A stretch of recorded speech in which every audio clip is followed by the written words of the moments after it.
السلام علیکم۔ آج ہم سورہ بقرہ کی آیت نمبر 61 سے ترجمہ اور تفسیر کا آغاز کریں گے۔ صدقہ جاریہ کے طور پر اس ویڈیو کو لائک اور شیئر کر دیجیے اور چینل کو سبسکرائب کریں تاکہ ہم مل کر قرآن کو سمجھنے کی کوشش کر سکیں۔ اعوذ باللہ من الشیطان الرجیم، بسم اللہ الرحمن الرحیم۔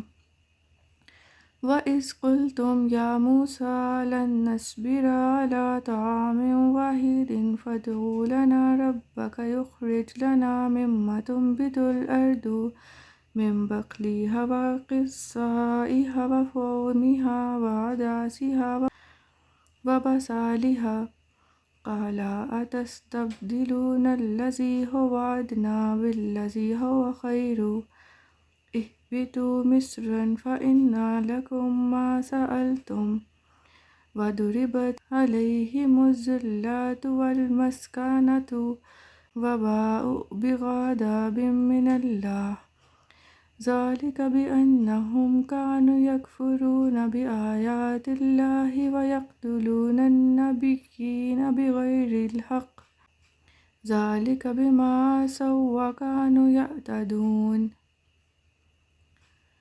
And when you said, O Musa, we cannot be content with only one kind of food, that is, manna and quails, so pray to your Lord in our favor that He may bring forth for us of cultivated produce, green herbs, cucumbers, wheat, garlic, lentils, and onions.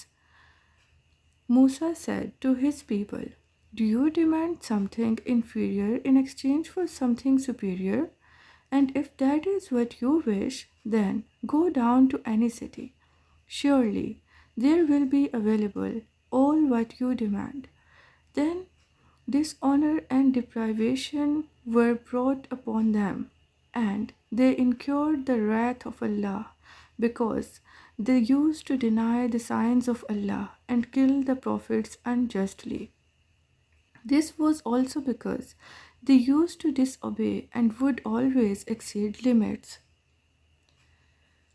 اور جب تم نے کہا، اے موسیٰ، ہم فقط ایک کھانے یعنی من و سلوہ پر ہرگز صبر نہیں کر سکتے، تو آپ اپنے رب سے ہمارے حق میں دعا کیجیے کہ وہ ہمارے لیے زمین سے اگنے والی چیزوں میں سے ساگ اور ککری اور گیہوں اور مسور اور پیاز پیدا کر دے۔ موسیٰ علیہ السلام نے اپنی قوم سے فرمایا، کیا تم اس چیز کو جو ادنا ہے بہتر چیز کے بدلے مانگتے ہو؟ اگر تمہاری یہی خواہش ہے تو کسی بھی شہر میں جا اترو، یقیناً وہاں تمہارے لیے وہ کچھ میسر ہوگا جو تم مانگتے ہو۔ اور ان پر ذلت اور محتاجی مسلط کر دی گئی اور وہ اللہ کے غضب میں لوٹ گئے۔ یہ اس وجہ سے ہوا کہ وہ اللہ کی آیتوں کا انکار کیا کرتے اور انبیاء کو ناحق قتل کرتے تھے، اور یہ اس وجہ سے بھی ہوا کہ وہ نافرمانی کیا کرتے اور ہمیشہ حد سے بڑھ جاتے تھے۔ بنی اسرائیل کی یہ ادا بھی نہایت بے ادبانہ تھی کہ پیغمبر کو نام لے کر پکارا، یا نبی اللہ، یا رسول اللہ، یا اور کوئی تعظیم کا کلمہ نہ کہا۔ ایک کھانے سے ایک قسم کا کھانا مراد ہے۔ جب وہ اس پر بھی نہ مانے تو حضرت موسیٰ علیہ السلام نے بارگاہ الہی میں دعا کی۔ ارشاد ہوا، اہبطوا۔ مصر عربی میں شہر کو بھی کہتے ہیں۔ کوئی شہر اور خاص شہر یعنی مصر موسیٰ علیہ السلام کا نام بھی ہے، یہاں دونوں میں سے ہر ایک مراد ہو سکتا ہے، لیکن شہر معین کا احتمال مقدم ہے۔ ساگ، ککری وغیرہ کو ان چیزوں کی طلب گناہ نہ تھی، لیکن من و سلوہ جیسی نعمت بے محنت چھوڑ کر ان کی طرف مائل ہونا پست خیالی ہے۔ ہمیشہ ان لوگوں کا میلان طبع پستی ہی کی طرف رہا، اور حضرت موسیٰ اور ہارون وغیرہ جلیل القدر بلند ہمت انبیاء علیہ السلام کے بعد بنی اسرائیل کی لیمی و کم حوصلگی کا پورا ظہور ہوا، اور تسلط جالبت و حادثہ بخت نصر کے بعد تو وہ بہت ہی ذلیل و خوار ہو گئے۔ اس کا بیان ضربت علیہم الذلۃ میں ہے۔ یہود کی ذلت تو یہ کہ دنیا میں کہیں نام کو ان کی سلطنت نہیں، اور ناداری یہ کہ مال موجود ہوتے ہوئے بھی حرص سے محتاج ہی رہتے ہیں۔ انبیاء علیہ السلام کی بدولت جو رتبے انہیں حاصل ہوئے تھے ان سے محروم ہو گئے۔ اس غضب کا باعث صرف یہی نہیں کہ انہوں نے آسمانی غذاؤں کے بدلے ارضی پیداوار کی خواہش کی یا اسی طرح کی اور خطائیں جو زمانہ حضرت موسیٰ علیہ السلام میں صادر ہوئیں، بلکہ عہد نبوت سے دور ہونے اور زمانہ دراز گزرنے سے ان کی استعدادیں باطل ہوئیں اور نہایت قبیح افعال اور عظیم جرم ان سے سرزد ہوئے۔ یہ ان کی اس ذلت و خواری کا باعث ہوئے۔ جیسا کہ انہوں نے حضرت زکریا اور یحییٰ اور شعیہ علیہ السلام کو شہید کیا، اور یہ قتل ایسے ناحق تھے جن کی وجہ خود یہ قاتل بھی نہیں بتا سکتے۔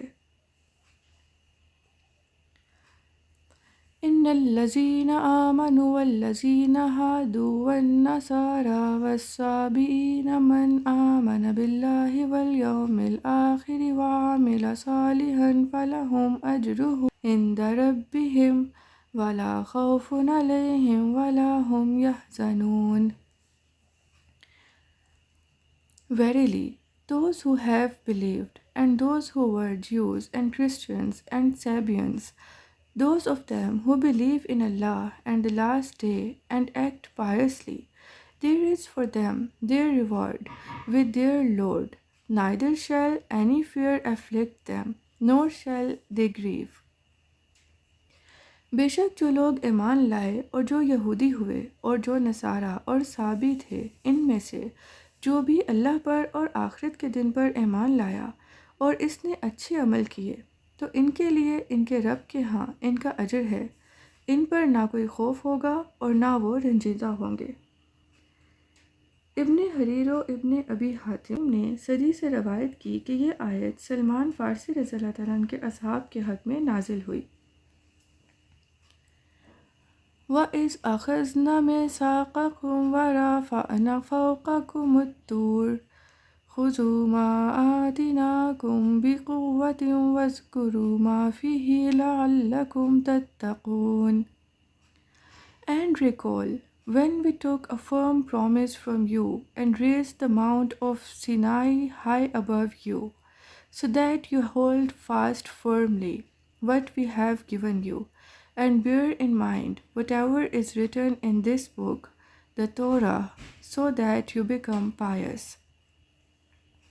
اور یاد کرو جب ہم نے تم سے پختہ عہد لیا اور تمہارے اوپر طور کو اٹھا کھڑا کیا کہ جو کچھ ہم نے تمہیں دیا ہے اسے مضبوطی سے پکڑے رہو، اور جو کچھ اس کتاب توریت میں لکھا ہے اسے یاد رکھو تاکہ تم پرہیزگار بن جاؤ۔ عہد لیا گیا تم سے کہ تم توریت مانو گے اور اس پر عمل کرو گے، پھر تم نے اس کے احکام کو شاک و گراں جان کر قبول سے انکار کر دیا، باوجود یہ کہ تم نے خود حضرت موسیٰ علیہ السلام سے ایسی آسمانی کتاب کی استدعا کی تھی جس میں قوانین شریعت و آئین عبادت مفصل مذکور ہوں، اور حضرت موسیٰ علیہ السلام نے تم سے بار بار اس کے قبول کرنے اور اس پر عمل کرنے کا عہد لیا تھا۔ جب وہ کتاب عطا ہوئی تم نے اسے قبول کرنے سے انکار کر دیا اور عہد پورا نہ کیا۔ بنی اسرائیل کی عہد شکنی کے بعد حضرت جبرائیل نے بحکم الہی طور پہاڑ کو اٹھا کر ان کے سروں پر قدر قامت فاصلہ پر معلق کر دیا، اور حضرت موسیٰ علیہ السلام نے فرمایا تو تم عہد قبول کرو ورنہ پہاڑ تم پر گرا دیا جائے گا اور تم کچل ڈالے جاؤ گے۔ اس میں صورتاً وفائے عہد پر اکراہ تھا، اور در حقیقت پہاڑ کا سروں پر معلق کر دینا آیت الہی اور قدرت حق کی برہان قوی ہے۔ اس سے دلوں کو اطمینان حاصل ہوتا ہے کہ بے شک یہ رسول مظہر قدرت الہی ہیں۔ یہ اطمینان ان کو ماننے اور عہد پورا کرنے کا اصل سبب ہے۔ ثم تولیتم من بعد ذلک فلولا فضل اللہ علیکم ورحمتہ لکنتم من الخاسرین۔ Yet you turned back after this promise and warning. So had there not been Allah's bounty and His mercy upon you, you would have been wrecked indeed. پھر اس عہد اور تنبیہ کے بعد بھی تم نے روگردانی کی، بس اگر تم پر اللہ کا فضل اور اس کی رحمت نہ ہوتی تو تم یقیناً تباہ ہو جاتے۔ یہاں فضل و رحمت سے یا توفیق توبہ مراد ہے یا تاخیر عذاب۔ ایک قول یہ ہے کہ فضل الہی اور رحمت حق سے حضور سرور عالم صلی اللہ علیہ وآلہ وسلم کی ذات پاک مراد ہے۔ معنی یہ ہیں کہ اگر تمہیں خاتم المرسلین صلی اللہ علیہ وآلہ وسلم کے وجود کی دولت نہ ملتی اور آپ کی ہدایت نصیب نہ ہوتی تو تمہارا انجام ہلاک و خسران ہوتا۔ وَلَقَدْ عَلِمْتُمُ الَّذِينَ اعْتَدَوْا مِنْكُمْ فِي السَّبْتِ فَقُلْنَا لَهُمْ كُونُوا قِرَادَةً خَاسِئِينَ. And, O Jews, certainly you know well those of you who violated the injunctions concerning the Sabbath, Saturday. So we said to them, be you apes, rejected and despised. اور اے یہود، تم یقیناً ان لوگوں سے خوب واقف ہو جنہوں نے تم میں سے ہفتے کے دن کے احکام کے بارے میں سرکشی کی تھی، تو ہم نے ان سے فرمایا کہ تم دھتکارے ہوئے بندر بن جاؤ۔ شہر ایلا میں بنی اسرائیل آباد تھے۔ انہیں حکم تھا کہ ہفتے کا دن عبادت کے لیے خاص کر دیں، اس روز شکار نہ کریں اور دنیاوی مشاغل ترک کر دیں۔ ان کے ایک گروہ نے یہ چال کی کہ جمعے کو دریا کے کنارے کنارے بہت سے گڑھے کھودتے اور ہفتے کی صبح کو دریا سے ان گڑھوں تک نالیاں بناتے جن کے ذریعے پانی کے ساتھ آ کر مچھلیاں گڑھوں میں قید ہو جاتیں۔ یکشنبہ کو انہیں نکالتے اور کہتے کہ ہم مچھلی کو پانی سے ہفتے کے روز نہیں نکالتے۔ 40 یا 70 سال تک یہی عمل رہا۔ جب حضرت داؤد علیہ السلام کی نبوت کا عہد آیا، آپ نے انہیں اس سے منع کیا اور فرمایا قید کرنا ہی شکار ہے جو ہفتے کو کرتے ہو، اس سے باز آؤ ورنہ عذاب میں گرفتار کیے جاؤ گے۔ وہ باز نہ آئے۔ آپ نے دعا فرمائی، اللہ تعالیٰ نے انہیں بندروں کی شکل میں مسخ کر دیا۔ عقل و حواس تو ان کے باقی رہے مگر قوت گویائی زائل ہو گئی، بدنوں سے بدبو نکلنے لگی۔ اپنے اس حال پر روتے روتے 3 روز میں سب ہلاک ہو گئے۔ ان کی نسل باقی نہ رہی۔ یہ 70,000 کے قریب تھے۔ بنی اسرائیل کا دوسرا گروہ جو 12,000 کے قریب تھا انہیں اس عمل سے منع کرتا رہا۔ جب یہ نہ مانے تو انہوں نے ان کے اور اپنے محلوں کے درمیان دیوار بنا کر علیحدگی کر لی۔ ان سب نے نجات پائی۔ بنی اسرائیل کا تیسرا گروہ وہ ساکت رہا۔ اس کے حق میں حضرت ابن عباس کے سامنے اکرمہ نے کہا کہ وہ مغفور ہیں کیونکہ امر بالمعروف فرض کفایہ ہے، بعض کا ادا کرنا کل کا حکم رکھتا ہے۔ ان کے سکوت کی وجہ یہ تھی کہ ان کے پند پذیر ہونے سے مایوس تھے۔ اکرمہ کی یہ تقریر حضرت ابن عباس کو بہت پسند آئی اور آپ نے سرور سے اٹھ کر ان سے معانقہ کیا اور ان کی پیشانی کو بوسہ دیا۔ صدق اللہ العظیم۔ جزاک اللہ۔